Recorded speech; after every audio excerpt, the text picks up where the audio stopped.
रुद्र प्रत्यक्षा के सर को अपनी बाहों में लेते हुए उसे प्यार से सहलाने लगा। उसने उसके माथे को चूम लिया। शायद ये आखिरी रात है जब हम इस तरह साथ हैं। मेरे पास तुम्हारे हर सवाल का जवाब है, लेकिन क्या करूं? कुछ भी बताकर तुम्हें मेरी हकीकत उस काली रात के जैसी है जो तुम्हें भी सिर्फ अंधेरे की ओर धकेलेगी। इस पर सिर्फ तुम और मैं, लेकिन हम दोनों ही कभी भी एक नहीं हो पाएंगे, क्योंकि मैंने तुमसे कुछ ऐसा छुपाया है जिसके लिए मैं तुम्हारा गुनहगार हूं। रुद्र जानता था कि प्रत्यक्षा दवा के असर से अब गहरी नींद में है, इसलिए अब वो नहीं जागेगी। इस पर रुद्र ने प्रत्यक्षा को अपनी बाहों में कसते हुए अपनी बात उसके सामने रखी। उस रोज तुम्हें बाजार में बिकता हुआ देखा तो मुझे अपनी मां की याद आई। उन्हें भी अगवा करके बाजार में बेचा गया था। बाबा ने मेरी मां की जान बचाई थी, मुझे अपने घर में सहारा दिया। हमें एक बेहतर जिंदगी देते हुए उन्होंने मुझे गोद लिया और अपना नाम दिया। उनके एहसान ही मेरी जिंदगी है। मैं तुम्हारी उन सहमी हुई नजरों को नजरअंदाज नहीं कर पा रहा था। जब तुम बाजार में डरी हुई थी, तुम नहीं जानती मैं किस जहन्नुम से गुजरा हूं, और नहीं चाहता हूं कि तुम मेरा अतीत जानने के बाद मुझ पर कोई तरस खाओ, या फिर मुझे उन लोगों की तरह देखो जिन्होंने हमेशा मुझे नीचा दिखाया। कैसे बताऊं तुम्हें कि मैं तुम्हें हर मुसीबत से बचाना चाहता हूं। जब कोई तुम्हें गंदी नजरों से देखता है तो मेरा दिमाग खराब होने लगता है। मुझे ऐसा अलग कभी महसूस नहीं हुआ, लेकिन जब से तुम मेरी जिंदगी में आई हो, मैं हर एक पल खुद में एक अलग ही बदलाव देखता हूं। डर जाता हूं तुम्हारे सामने कुछ भी बोलने से। जैसे ही कुछ बोलता हूं तुम घबरा जाती हो। शायद गलती तुम्हारी नहीं है, मैं खुद ही बात नहीं कर पाता हूं तुमसे। रुद्र ने सोती हुई प्रत्यक्षा के होठों को धीरे से चूमते हुए उसे और भी जोर से अपनी बाहों में कस लिया। मैं तुम्हें बताना चाहता हूं कि तुम्हारी मौजूदगी मुझे बहुत पसंद है। कैसे बताऊं कि तुमसे बहुत प्यार करता हूं और तुम्हारे साथ अपनी ये जिंदगी तो क्या, अपने सातों जन्म बिताना चाहता हूं। कैसे बताऊं कि पहले दिन से ही तुम्हारे लिए एक अलग एहसास लिए जी रहा हूं। क्या हम एक दूसरे की जिंदगी का वो हिस्सा बन सकते हैं जो कभी अलग ना हो? प्रत्यक्षा ने नींद में ही रुद्र से कहा। इस पर रुद्र उसे सीने से लगाया हुआ बैठा था। रुद्र ने जैसे ही प्रत्यक्षा से ये बात सुनी, वो हैरान रह गया। क्या तुम नींद में हो? तुम मेरे हो। अब तुम मुझे खुद से अलग ना करना। मुझे कोई प्यार ही नहीं करता। रुद्र हैरान था और साथ ही उसकी आंखों में प्रत्यक्षा के लिए हद से ज्यादा प्यार उमड़ रहा था। तुम मुझे छोड़कर कभी मत जाना। रुद्र ने प्रत्यक्षा का माथा चूमते हुए उसे एक बार फिर से अपने सीने से लगा लिया। कभी नहीं जाऊंगा, कभी भी नहीं। सिर्फ तुम्हारे लिए जीऊंगा और तुम्हारे लिए ही मरूंगा। तुम्हें छोड़कर कभी नहीं जाऊंगा। कुछ घंटों बाद प्रत्यक्षा ने सोते हुए ही करवट ली। वो नींद में ही थी कि अचानक उसे महसूस हुआ कि उसके पास कोई मौजूद है।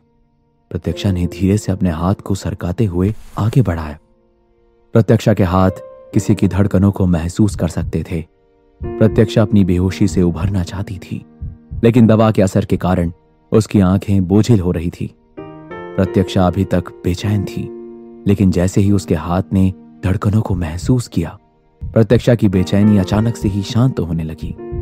प्रत्यक्षा ने धीरे से उन धड़कनों को और करीब से सुनना चाहा और फिर उन धड़कनों पर अपने कानों को लगाते हुए प्रत्यक्षा नींद में ही मुस्कुराते हुए अपनी बाहों से धड़कनों की आवाज को कसने लगी। उसे अपने पास की मौजूदगी से सुकून मिल रहा था। प्रत्यक्षा के कानों में एक भीनी सी आवाज पड़ी, जल्दी से ठीक हो जाओ, तुम्हें इस हालत में देखते हुए मुझे दर्द होता है। प्रत्यक्षा ने वह आवाज सुनते ही नींद में भी मुस्कुरा दिया। इस पर प्रत्यक्षा ने अपनी आंखों को हल्की से खोला। उसकी धुंधली आंखों में किसी की तस्वीर बन रही थी और वो तस्वीर प्रत्यक्षा के दिल को हद से ज्यादा सुकून दे रही थी। प्रत्यक्षा एक पल के लिए सब भूल चुकी थी। प्रत्यक्षा ने अपनी पलकों को धीरे से झपकाते हुए मुस्कुरा दिया। रुद्र प्रत्यक्षा के बेड पर ही उसके पास लेटा हुआ था। रुद्र ने प्रत्यक्षा के सिर के नीचे अपने हाथ को रखा हुआ था और प्रत्यक्षा का सिर रुद्र की बाहों में सिरहाने पर था। प्रत्यक्षा ने जैसे ही करवट ली, उसने पाया कि उसका हाथ रुद्र के सीने पर पड़ा। रुद्र की धड़कन प्रत्यक्षा के हाथों में महसूस हो रही थी। रुद्र प्रत्यक्षा को बेहद खामोशी से देख रहा था। बच्चा, क्यों करती हो तुम ऐसा? क्या ये रात यही नहीं थम सकती?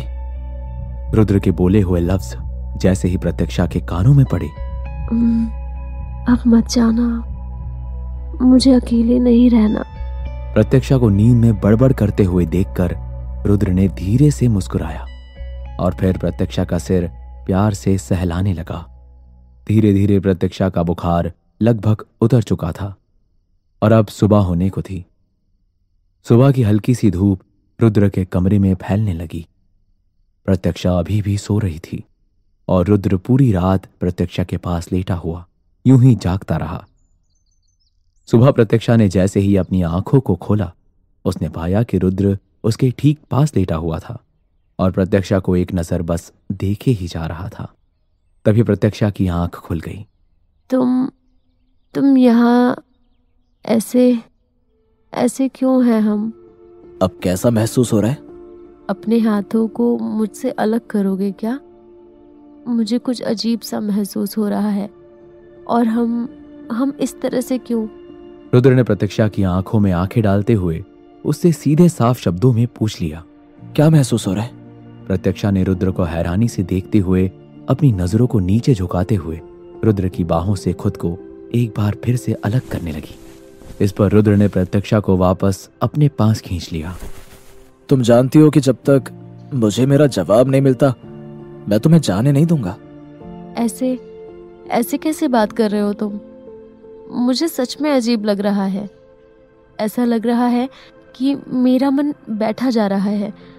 ऐसा लग रहा है कि जैसे मैं किसी खाई में गिरे जा रही हूँ। मेरे अंदर कुछ अजीब सा हो रहा है। छोड़ दो ना मुझे। बेवकूफ हो तुम।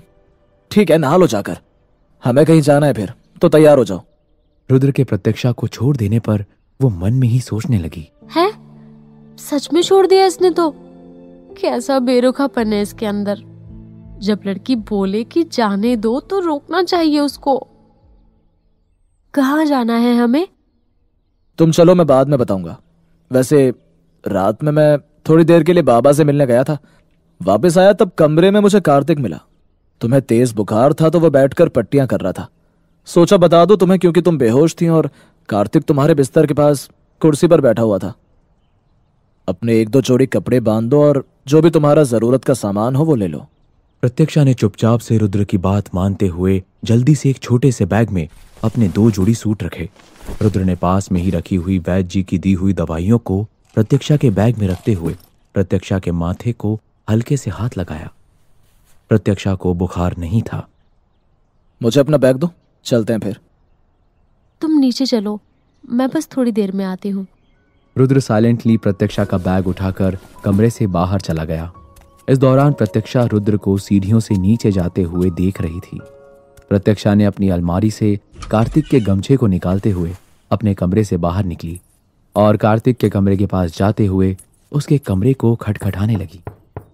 प्रत्यक्षा इस बात से अनजान थी कि कार्तिक के कमरे में महल का कोई भी शख्स नहीं जा सकता था। कार्तिक ने सबको अपने कमरे में आने के लिए मना किया हुआ था। कितनी बार कहा है, मेरे कमरे के दरवाजे को छूने की जरूरत भी नहीं है। कार्तिक ने प्रत्यक्षा को सामने खड़ा पाया। इस पर कार्तिक ने प्रत्यक्षा को ऊपर से नीचे की ओर देखते हुए उससे कहा, तुम क्या कर रही हो यहाँ पर और तबीयत कैसी है अब? तुम्हारा गमछा, ये तुम्हें वापस देने आई हूँ। मुझे लगा मैं भूल जाऊंगी और उस दिन मेरी इज्जत बचाने के लिए शुक्रिया। मेरे हाथ जरा गंदे हैं, इसे मेरे कमरे में रख दो। प्रत्यक्षा धीरे से उसके कमरे में आई और फिर बेड पर गमछे को रख दिया। एक बार फिर से तुम्हारा शुक्रिया अदा कर रही हूँ। तुमने उस दिन मेरी इज्जत बचाई और रुद्र ने बताया कि कल रात तुमने मेरी देखभाल भी की, उसके लिए भी शुक्रिया। लेकिन आइंदा मेरी फिक्र करने की जरूरत नहीं है। प्रत्यक्षा जैसे ही कार्तिक के पास से निकलते हुए कमरे के बाहर जाने लगी, कार्तिक ने अचानक ही कमरे के दरवाजे की तरफ लपकते हुए उन दरवाजों को बंद कर दिया और प्रत्यक्षा को दरवाजे की तरफ खींचते हुए बंद दरवाजे पर खड़ा कर दिया। ये क्या बदतमीजी है? मुझे बाहर जाना है। जब तक मेरे सवालों का जवाब नहीं दोगी तब तक तो मुमकिन नहीं है कि तुम यहाँ से बाहर जाओ। और वैसे भी सबको पता है कि मेरे कमरे में आना मना है, लेकिन तुम मेरे कमरे के अंदर हो तुम यहाँ से चीखोगी, चिल्लाओगी या कुछ भी करोगी, कोई नहीं आने वाला तुम्हारी हिफाजत के लिए। इसीलिए जो पूछूं साफ साफ मुझे उसका जवाब दो, वरना शायद भारी कीमत चुकानी पड़ सकती है तुम्हें। इतना कहते हुए कार्तिक प्रत्यक्षा के करीब आने लगा, लेकिन प्रत्यक्षा ने कार्तिक के करीब आते ही कार्तिक के मुख समाते हुए बेहद सीधे और कड़े शब्दों में कहा, ऐसी गलती से भी मत करना, क्योंकि उसके बाद कुछ ऐसा होगा जिसके लिए तुम्हें सिर्फ पछतावा होगा और लोग मुझसे कोई सवाल नहीं करेंगे, बल्कि उसका जवाब तो तुम्हें ही देना होगा। कार्तिक ने धीमे से अपनी नजरों को नीचे की ओर घुमाया। उसने पाया प्रत्यक्षा के हाथों में एक छोटा सा खंजर था और प्रत्यक्षा ने उस खंजर को कार्तिक की गर्दन पर रखा हुआ था। कार्तिक और प्रत्यक्षा आमने सामने थे। कार्तिक प्रत्यक्षा के बेहद करीब खड़ा था और उसे डराने धमकाने की कोशिश कर रहा था, क्योंकि इससे पहले कार्तिक ने प्रत्यक्षा को केवल रोते सिसकते हुए और डरते हुए ही देखा था। लेकिन इस बार प्रत्यक्षा एक अलग ही तरीके से कार्तिक के सामने थी। प्रत्यक्षा के हाथों में खंजर था और उसका निशाना कार्तिक का गला था। ओहो, तो लगता है कि तुम्हारे पति ने तुम्हें कुछ ऐसा दे दिया जो वो किसी को नहीं देता था। मैं इस खंजर को अच्छे से पहचानता हूँ, सालों पहले बाबा ने उसे दिया था। हाँ, सच कह रहा हूँ मैं। उसने इसी खंजर से एक आदमी का गला काट दिया था। पता है, उसने पहली बार जब इसे इस्तेमाल किया तब वो कितने साल का था। उसने तुम्हें अपनी पूरी सच्चाई नहीं बताई। वो इस खंजर को बाबा का सबसे कीमती तोहफा मानता था और आज ये तुम्हारे हाथ में है और तुम्हारा निशाना मैं हूं। लेकिन एक बात तो बताओ, तुम जैसी लड़की किसी की जान भी ले सकती है भला? मुझे तो नहीं लगता। मैं जान ले सकती हूँ या नहीं, आजमाना चाहोगे? बोलो, सबूत दे सकती हूँ अभी इसी वक्त।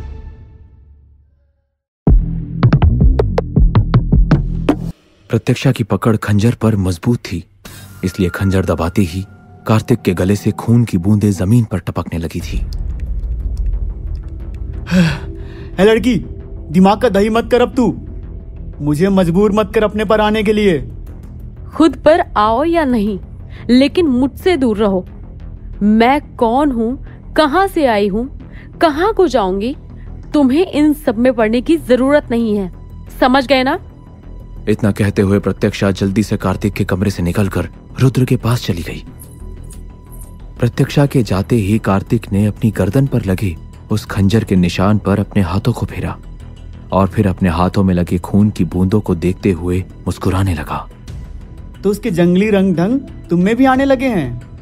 मजा आ जाएगा, क्योंकि अब तो खेलने के लिए काफी कुछ हाथ लगने वाला है। कार्तिक को धमकाने के बाद प्रत्यक्षा भागते हुए रुद्र के पास आ पहुंची। माफ करना, मुझे थोड़ी देर हो गई, तो अब चले हम। रुद्र अभी भी खामोश था। रास्ते में प्रत्यक्षा ने रुद्र की ओर देखा। रुद्र बिल्कुल खामोशी के साथ माथा समेटे हुए जीप चला रहा था। क्या तुम किसी बात से गुस्सा हो? तो तुमने मुझे ज्यादा बोलते हुए कब देखा? अच्छा, तो फिर ये बता दो कि कहाँ जा रहे हैं? जब जहां पहुंचना होगा हम पहुंच जाएंगे। तुम्हें कुछ हुआ है क्या? तुम इस तरह बात क्यों कर रहे हो? रुद्र ने प्रत्यक्षा की बात को सुनते हुए अचानक से ही प्रत्यक्षा की ओर देखा। रुद्र ने जीप में ब्रेक लगाया और फिर जीप को रोकते हुए उतर गया। जीप से उतरते ही रुद्र प्रत्यक्षा के पास आया और प्रत्यक्षा के कंधों को जोर से अपने हाथों से जकड़ते हुए उसे चिल्लाने लगा। जो कहा था वो समझ नहीं आया था क्या? तुम मुझसे पूछ रही हो कि मुझे क्या हुआ? तुम बताओ कि तुम्हें क्या हुआ? तुमसे मना किया था ना कि तुम किसी और से। छोड़ो, तुमसे कुछ कहना ही बेकार है। आखिर तुम गुस्सा किस बात से हो? मैंने कुछ किया है क्या? शायद मेरा कुछ कहना ही गलत है। मुझे कुछ बोलना ही नहीं चाहिए। छोड़ो, मुझे कोई बात नहीं करनी। कम से कम बताओ तो कि तुम किस बात से नाराज हो। क्या हुआ है? मैंने कुछ किया है क्या? देखो, मुझे बताओ ताकि मैं दोबारा वो चीज ना करूं। दोबारा? उसके लिए मैं तुम्हें मौका ही नहीं दूंगा कि दोबारा कुछ हो। मतलब, एक मिनट, हम दवा लेने आए हैं। अगर हमें वैद्य जी के ही यहाँ आना था तो सामान क्यों बांधा फिर? यहीं बैठना, मैं अंदर से तुम्हारी दवा लेकर आता हूँ। रुद्र के अंदर जाते ही प्रत्यक्षा ने मन ही मन सोचा, अब इसका मुंह क्यों फूला है। एक तो ये बात नहीं करता, उस पे से इससे बात करने में भी डर लगने लगता है। कहीं ये उस वजह से तो गुस्से में नहीं है। वहीं दूसरी तरफ रुद्र वैद्य जी के पास था। अब पहले से उसकी तबीयत ठीक है? हाँ ठीक है, अब बोलती भी है और थोड़ा बहुत खा पी भी लेती है। उसे खुला माहौल दो, कहीं घुमाने ले जाओ, अच्छा खिलाओ, अच्छी बातें करो। वैसे अब बुखार तो नहीं है ना? वो क्यों होगा भला, बुखार होने का सवाल ही नहीं है। रात भर ठंडे पानी की पट्टियां जो की थी उसको। रुद्र ने वहां से दवा लेकर चुपचाप ही दवाएं प्रत्यक्षा को दे दी और फिर जीप स्टार्ट करके वहां से निकल गया। प्रत्यक्षा अभी भी बार बार रुद्र को ही देख रही थी। रुद्र बिल्कुल खामोश था। उसने सड़क के किनारे चाय की टपरी पर अपनी जीप रोकी। रुद्र चुपचाप टपरी पर चला गया। ये अच्छा, अब समझी। कल इसने कार्तिक को मेरे कमरे में देखा था। क्या ये इस बात को लेकर नाराज है? हाँ, यही बात होगी। हे भगवान, कहीं इसने कार्तिक को लेकर मुझे गलत तो नहीं समझ लिया। प्रत्यक्षा रुद्र को खामोशी से देख रही थी।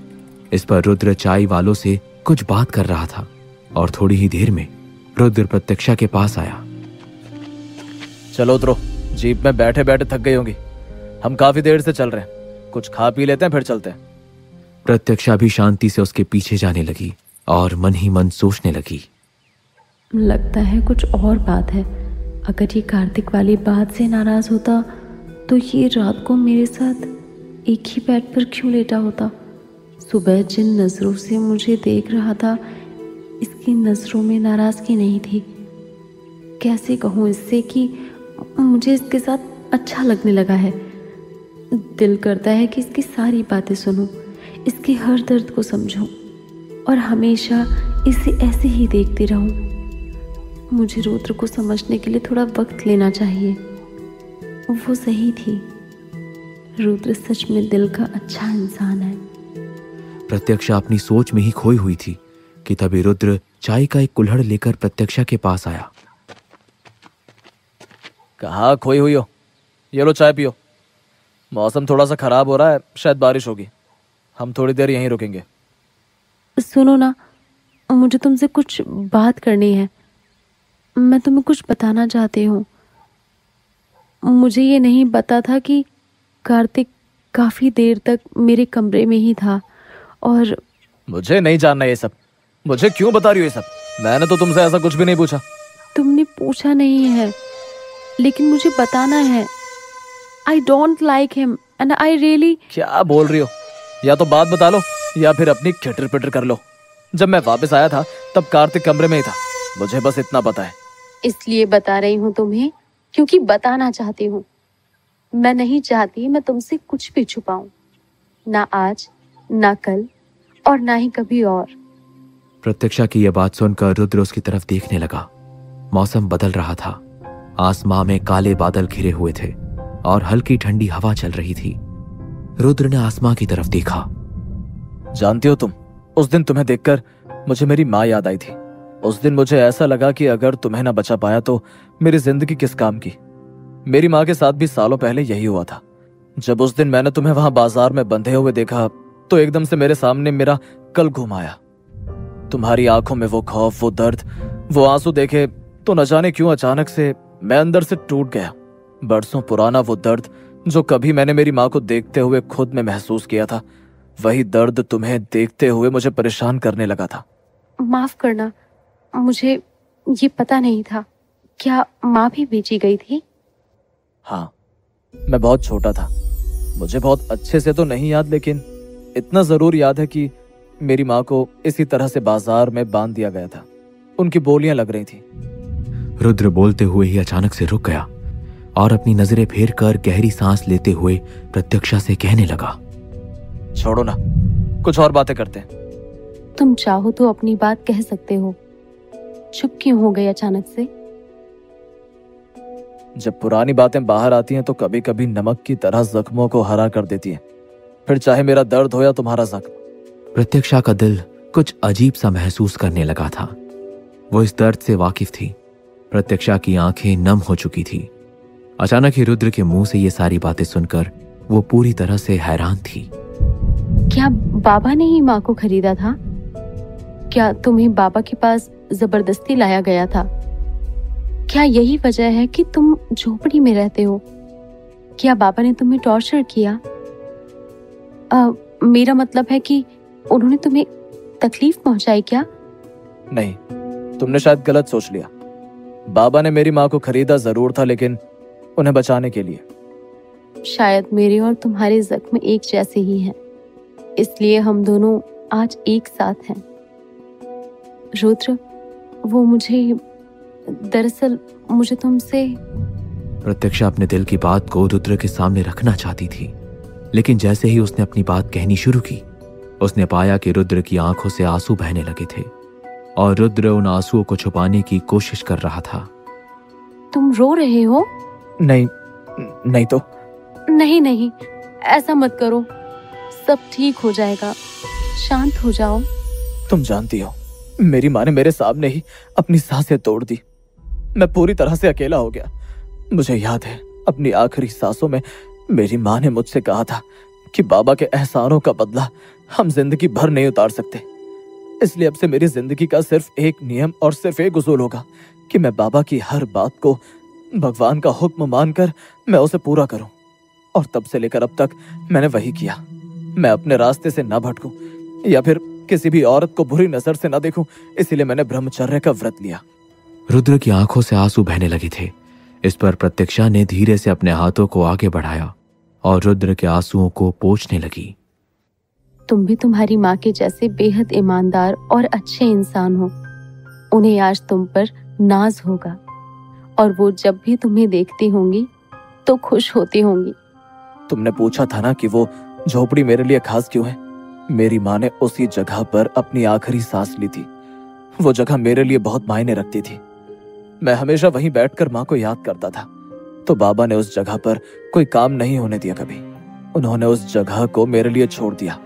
महल की शान और शौकत में उलझकर मैं अपनी हकीकत नहीं भूलना चाहता था। मैं तुम्हें इसलिए बचाना चाहता था ताकि तुम उस जगह से हमेशा के लिए आजाद हो सको। तो फिर बचाने के बाद तुमने मुझसे शादी क्यों की थी? जब तुम ये जान गए कि मैं हवेली से थी और दुश्मन की बेटी थी, तो फिर तुमने मुझसे शादी क्यों की? इसकी तीसरी वजह यह थी कि तुम बेवकूफ हो, और उस दिन मैं और तुम, हम दोनों ही तुम्हारी बेवकूफी का शिकार हुए थे। तीसरी? क्या मतलब तीसरी? तो फिर दूसरी और पहली वजह क्या थी?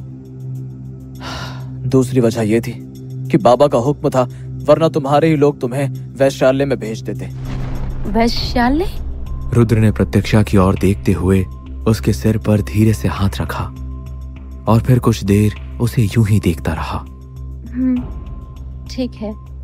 और पहली वजह क्या थी? उसे भी तुम्हें जानने की जरूरत नहीं है। मुझे कुछ कहना था। मैं प्रत्यक्षा का दिल अचानक से ही भर आया था। प्रत्यक्षा ने सिर झुकाते हुए धीरे से बुदबुदाया। प्रत्यक्षा अपनी बात कह ही रही थी कि तभी रुद्र ने उसे अपने सीने से लगा लिया।